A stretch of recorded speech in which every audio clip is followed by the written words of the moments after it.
endokrin disebut juga sistem kelenjar buntu, yaitu kelenjar yang tidak mempunyai saluran khusus untuk mengeluarkan sekretnya.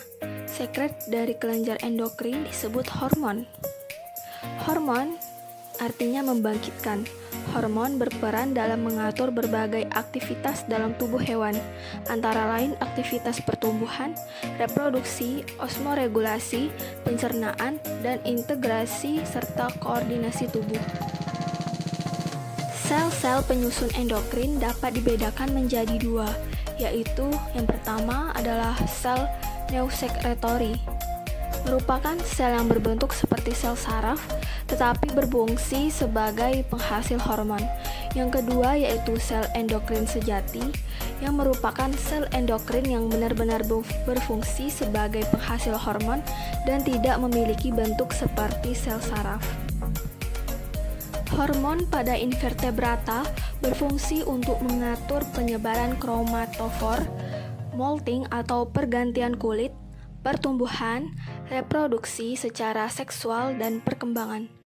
Sejumlah hewan invertebrata tidak mempunyai organ khusus untuk sekresi hormon, sehingga sekresinya dilaksanakan oleh sel neurosekretori yang merupakan sumber hormon pada invertebrata.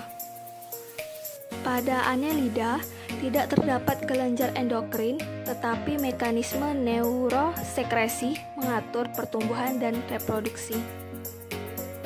Sel-sel neurosekresi pada Annelida terdapat pada ganglion supraoesophagus, ganglion suboesophagus, dan ganglion ventral.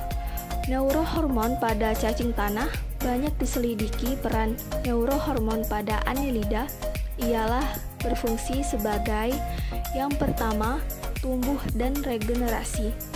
Yang kedua, untuk transformasi somatik berkenaan dengan reproduksi. Yang ketiga, pemotongan ganda dan perkembangan seksual. Yang keempat, menentukan ciri-ciri kelamin luar atau sekunder. Dan yang kelima ialah untuk penyembuhan luka.